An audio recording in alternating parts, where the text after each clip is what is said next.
Previously, you let yourselves be slaves to impurity and lawlessness, which led ever deeper into sin. Hinayaan nyo ang mga sarili nyo na maging alipin sa impurity. Ano yung impurity? Tulad nga ng sinabi ko kanina, yung last, yung mga unrighteousness, yung wickedness, that's impurity. And lawlessness, yung mga hindi sumusunod sa batas. Don't you realize that you become the slave of whatever you choose to obey? Diba? Hindi mo ba naiintindihan na nagiging alipin ka ng kung ano man na pinili mong sundin? Diba? Kung sinusunod mo yung mga bagay na kasalanan, edi yun ang ano mo, slave ka sa sin. You can be a slave to sin, which leads to death, or you can choose to obey God, which leads to righteous living. Pag sinunod natin si Lord, di ba, pwede mo daw sundin ang kasalanan na maglilid sa kamatayan. Di ba, kamatayan, malalayo ka sa Diyos, malalayo ka sa pagmamahal ng Diyos, maglalayo ka sa grasya ng Diyos, malalayo ka sa katotohanan at malalayo ka sa matiwasay na buhay. Pag pinili mo ang kasalanan, na maging alipin ng kasalanan. Pero, or, you can choose to obey God, which leads to righteous living. So, pwede kang mamili or mas pipiliin mo na sundin ang Panginoon na magdadala sa iyo sa mabuting pamumuhay, di ba? Sa righteous living, na magdadala sa iyo sa makadiyos na pamumuhay. Ituloy natin dito sa verse 17. Thank God, once you were slaves of sin, but now you wholeheartedly obey this teaching we have given you. Now you are free from your slavery to sin, and you have become slaves to righteous living. Dahil pinili natin si Lord, pinili mo si Lord, now you are free from your slavery to sin. So, ligtas ka na raw sa iyong pagiging alipin sa kasalanan. And you have become the slaves of righteous living. At naging alipin ka na ng makadiyos na pamumuhay. Sabi dito, alin ba ang pipiliin mo? Ang maging alipin ng kasalanan o maging alipin ng makadiyos na pamumuhay? Kasi pag alipin ka ng kasalanan, walang katiwasayan. You are considered dead to sin. Pag pinili mo maging alipin ng kasalanan. Kasi namamanhid ka na. Hindi mo na alam yung kasalanan o kabutihan. Basta ang alam mo lang is yung puso mo nahawakan na ng kasalanan, wala ka ng control kasi alipin ka alipin ka. Sa pag alipin ka, iba ang may humawak, iba ang humahawak sa iyo, ibang may control sa iyo, 'di ba? Pero napakabait ni Lord kasi binigyan niya tayo ng freedom to choose, 'di ba? So kaya if you choose Jesus, if you choose God's way, 'di ba? If you choose God, you will have a righteous living. You will have a happy living. You will have a godly living. You will have a good life that God has intended for you. Good life na, it does not always mean financial blessing.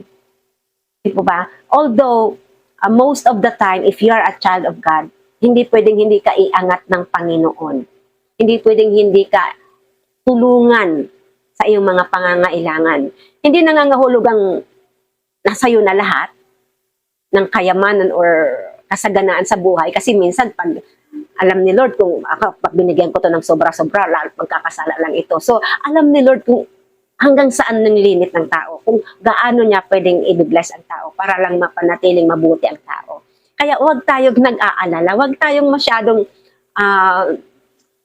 greedy sa mga bagay-bagay na dito sa mundo. Ano? Si Lord ang nakakaalam niyan di ba?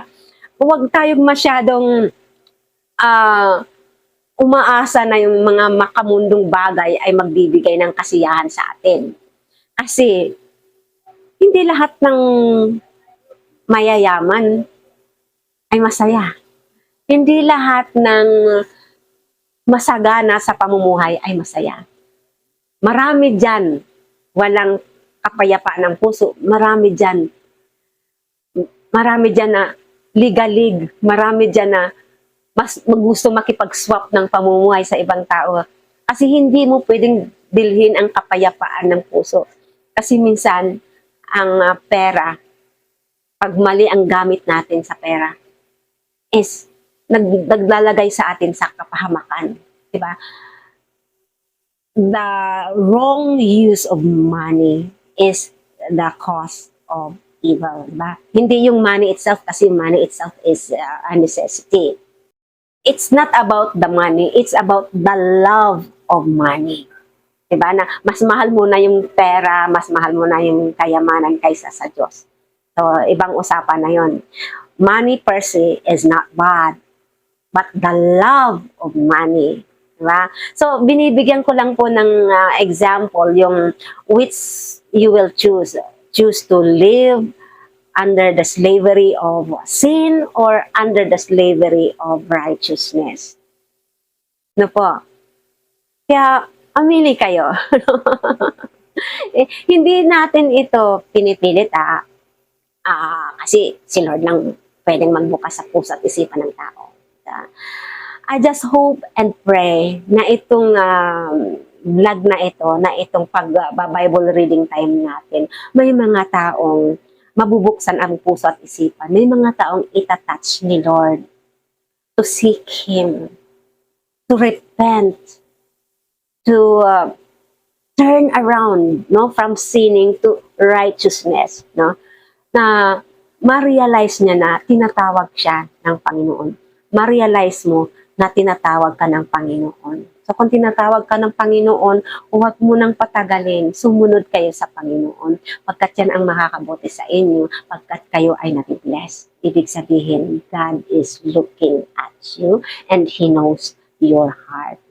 So, huwag nyo nang i-reject, huwag nyo i-harden ang mga puso nyo pag alam nyo kinakatok kayo ng Panginoon. Buksan nyo ang puso nyo sa kabutihan. Buksan nyo ang puso nyo kay Lord.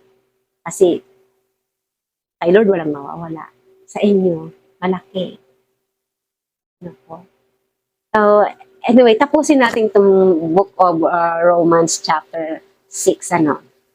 Patuloy natin. Okay, tuloy po natin. Dito tayo sa chapter 7 verse 19 ng Romans, book of Romans, di ba?